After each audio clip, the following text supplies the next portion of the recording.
Imagine एक ऐसी इंसान जिसने एक या दो नहीं बल्कि 5000 कॉन्टेस्ट जीते।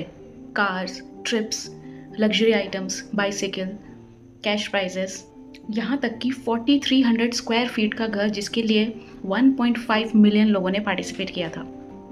ये सब कुछ उन्होंने कॉन्टेस्ट के थ्रू जीते। और सबसे शॉकिंग बात यह है, हेलन हेड्सल का मानना था ये कोई लक नहीं था, ये बिलीफ, इमेजिनेशन और अनवेवरिंग फेथ का रिजल्ट था। हेलन हेड्सल, जिसे दुनिया द कॉन्टेस्ट क्वीन के नाम से जानती है।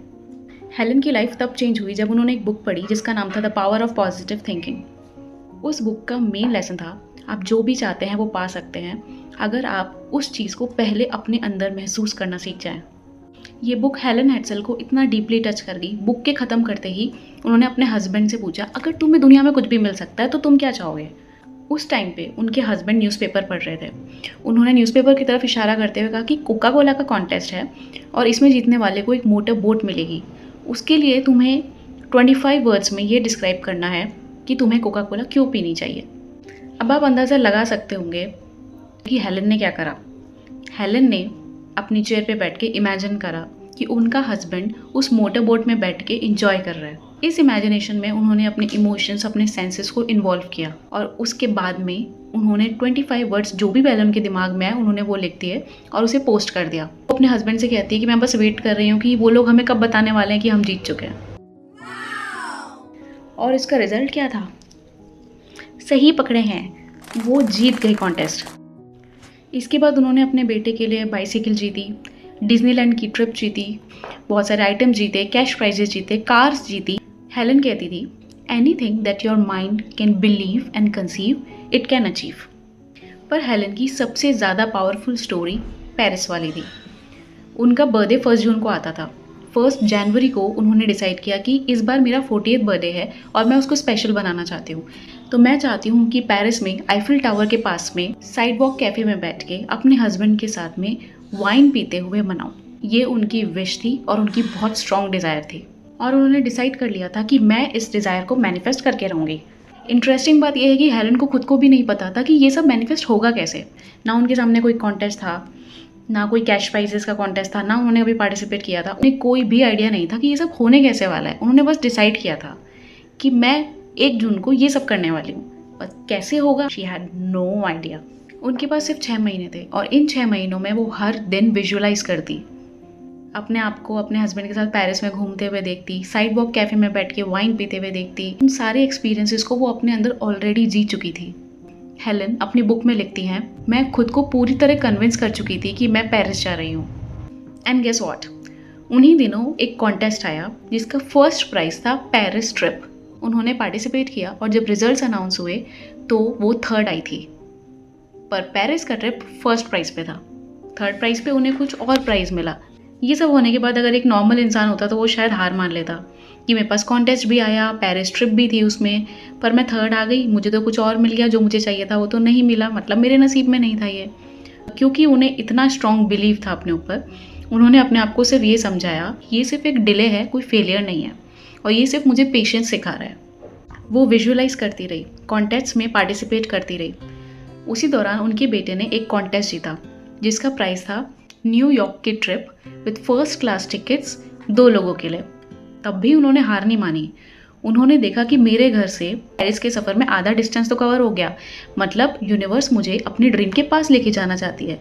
उसके कुछ टाइम बाद ही उनके हस्बैंड ने भी एक कॉन्टेस्ट जीता जिसका प्राइस था वेनिस की ट्रिप फर्स्ट क्लास, पर सिर्फ एक इंसान के लिए। हेलन यूनिवर्स का इशारा समझ चुकी थी। उसने डॉट्स कनेक्ट करे, उसने इवेंट ऑर्गेनाइजर्स को कॉल करा और उन्होंने बोला कि हमने अभी अभी कॉन्टेस्ट जीता है, इसमें वेनिस की फर्स्ट क्लास टिकट है और वो एक इंसान की है, क्या हम इसको कन्वर्ट करा सकते हैं इकोनॉमी क्लास की 2 टिकट्स में। इवेंट ऑर्गेनाइजर्स ने अग्री करा।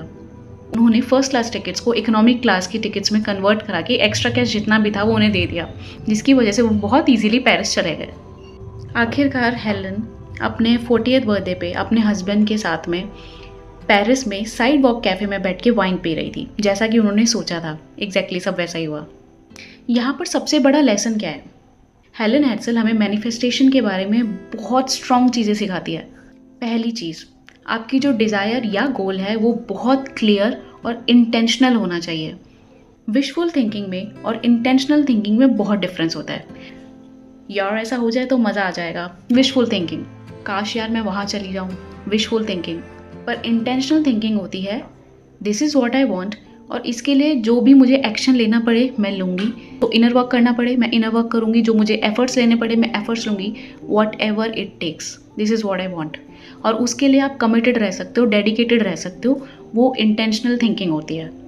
दूसरी चीज़, उस एक्सपीरियंस को रियलिटी में आने से पहले अपने अंदर महसूस करना सीखो। यहीं पर ज़्यादातर लोग गलती करते हैं। वो चाहते तो बहुत कुछ है, पर अपने अंदर हमेशा कमी महसूस करते हैं कि यार ये चीज़ मेरे पास में नहीं है, और यही फीलिंग लैक यानी कमी क्रिएट करती है। हेलन कभी भी डेस्परेट नहीं होती थी किसी भी चीज़ को लेकर। डेस्परेशन कमी की एनर्जी को क्रिएट करती है, लैक की एनर्जी को क्रिएट करती है, and what ever goes out comes back. अगर तुम लैक वाली एनर्जी बाहर भेज रहे हो तो लैक वाली चीज़ें ही तुम्हारी लाइफ में आएगी। हेलन वो फुलफिलमेंट और सेटिस्फेक्शन वाली एनर्जी से अपने एक्शंस को लेती थी। वो अपने डिज़ायर्स को बहुत डिटेल में फील करती थी। ये सब कैसे होगा भी या नहीं, इसके बारे में वो नहीं सोचती थी। जब भी उनका माइंड डाउट्स की तरफ भागता था, वो उसको खींच के फिर से विश्वास में लेकर आती थी। और सबसे ब्यूटीफुल बात, उन्होंने नेगेटिव सिचुएशंस को भी पॉजिटिव मीनिंग देना सीख लिया था। जैसे कि जब वो पेरिस का कॉन्टेस्ट नहीं जीत पाई थी और वो थर्ड आई थी, तो उन्होंने अपने आप से ये नहीं बोला कि यार अब ये नहीं हो पाएगा। उन्होंने बोला कि ये सिचुएशन मुझे सिर्फ पेशेंस सिखा रही है, और जो डिले हुआ है वो फेलियर नहीं है। उन्होंने अपने मैनिफेस्टेशन मेथड को नाम दिया था SPEC, selected, projected, expected and collected. Selected, जैसे कि मैंने आपको बताया कि इंटेंशनल थिंकिंग होनी चाहिए, तो आप अपने डिज़ायर्स, अपने गोल को इंटेंशनली सेलेक्ट करो, फर्स्ट थिंग। सेकंड, प्रोजेक्टेड, जो भी आपके ड्रीम्स है उसको आप विजुअलाइज करो, अपने सेंसेस को, अपने इमोशंस को इन्वॉल्व करो, उस एक्सपीरियंस को सबसे पहले अपने अंदर फील करो। ये होता है प्रोजेक्ट करना। इससे आपकी एनर्जी बिल्ड होती है, और उसके बाद में जब उस सेटिस्फैक्शन, उस ग्रेटिट्यूड वाली फीलिंग से आप एक्शंस लेते हो तो आपकी एनर्जी का मोमेंटम क्रिएट होता है, वो और स्ट्रांग हो जाती है। थर्ड इज एक्सपेक्टेड, अपने अंदर वो फेथ बिल्ड करो that it will happen. Expected, see it coming. Fourth है collected, be in the receiving mode, मतलब आप उसके लिए डेस्परेट नहीं हो रहे हो, you are just calm and you will collect it. ये मेथड हेलन हेड्सल ने दिए थे, जो कि कॉन्टेस्ट क्वीन है, विनिंग सेज है। हेलन हेड्सल की सबसे बड़ी सीख यही है कि रियलिटी बाहर नहीं बदलती है, वो सबसे पहले तुम्हारे अंदर बदलती है। जब अंदर से चेंजेस आएंगे तुम्हें खुद को फील होगा कि मेरी एनर्जी अब बदल गई है, बाहर वो चेंजेस ज़रूर रिफ्लेक्ट होंगे। और जब आपका विश्वास बाहर के एविडेंसेस से भी ज़्यादा मजबूत हो जाए, तब सर्कमस्टेंसेस धीरे धीरे आपकी रियलिटी बनाना शुरू कर देते हैं। That's all for today guys. Thank you so much for watching.